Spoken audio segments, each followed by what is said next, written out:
देश में black money act लंबे समय से राजनीति के केंद्र में रहा है। इसे देश का सबसे सख्त कानून भी कहा जाता है। इसी बीच खबर है, सरकार ब्लैक मनी एक्ट के कुछ प्रोविजंस को रिवाइज करेगी, जिससे इस कानून को रेलिवेंट बनाया जाए। इसके लिए एक स्पेशल इंटरनल कमेटी बनाई जा रही है, जिसका काम होगा कि ब्लैक मनी एक्ट और इनकम टैक्स के नियमों को रेलिवेंट बनाया जाए, ताकि पूरी प्रोसेस सभी नियमों के अंतर्गत हो।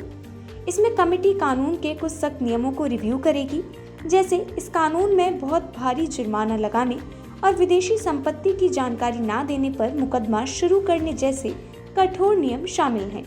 इनका जुर्माना इनकम टैक्स एक्ट की तुलना में कहीं ज्यादा है। जैसे कि ब्लैक मनी एक्ट के अंडर अगर कोई सालों पुरानी भी फॉरेन प्रॉपर्टी मिलती थी तो इस पर कार्रवाई करने का प्रोविजन था, लेकिन इनकम टैक्स में पुरानी प्रॉपर्टी पर 3 से 5 साल की लिमिट थी।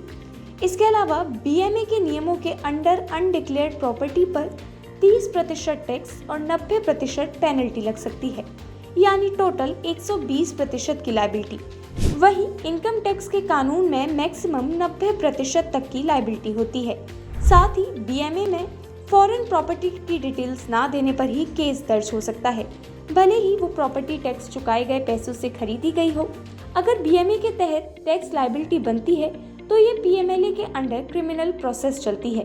अब नजर डालते हैं कि बीएमए 2015 के अंडर अभी तक कितना टैक्स पेनल्टी के रूप में वसूला जा चुका है।